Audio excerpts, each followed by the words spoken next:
Well, Sagittarius, what do you know? We're back with another month. Apologies for my absence. Last month I had a very bad bout of bronchitis and I was pretty much out of action for 3 weeks. Back on track now and happy to show you what's going on, especially at the very, very outset of the month of May 2026 with the full moon in your 12th house in Scorpio. This is a really, really amazing spiritual revelation if you're open to the process of going deep within yourself and exploring those aspects of your past, especially with women who have, I suppose, in your own estimation, undermined you, not been trusting or supportive enough of you. You can work through a lot of this stuff right now. And I dare say that the conjunction of Mars, Saturn and Neptune in the fifth house, which we've talked about in recent months, has been the cause of your, I guess, creative block. That 12th house full moon gives you the opportunity to clean the slate, start fresh, and allow this creative process to reignite. And that's very, very likely now because we see Mars sufficiently distant from Saturn to limit that creative interference. And now you should start to feel a better flow. And I think that's likely the case as well with this moon moving into the fifth house, 13th and 14th.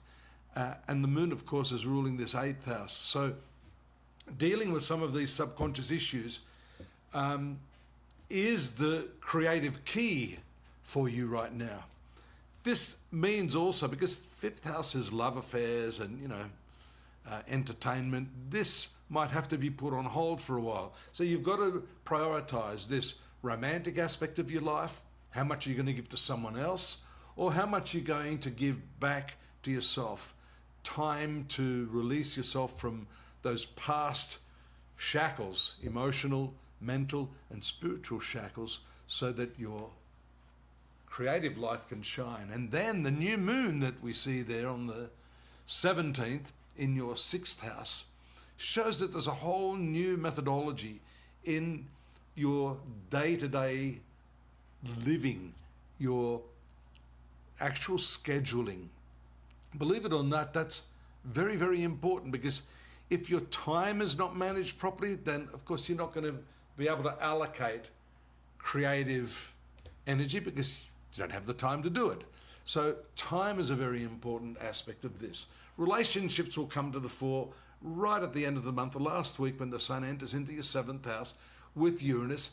That's a little bit unpredictable, especially up till the 24th, 25th. Mercury's also been under the Uranus electric vibes, which can really shoot your nerves to pieces, especially over this relationship component that we've been talking about. Again, by around the 26th, 27th, we see these two planets moving away from Uranus. Still, be prepared for the unexpected. Uranus doesn't allow circumstances to land traditionally or in the way that you expect.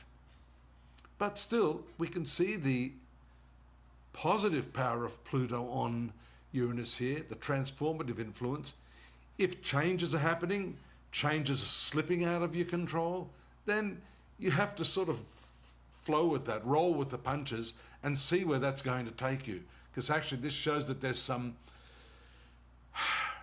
revival of spirit through some of these transits that we experience.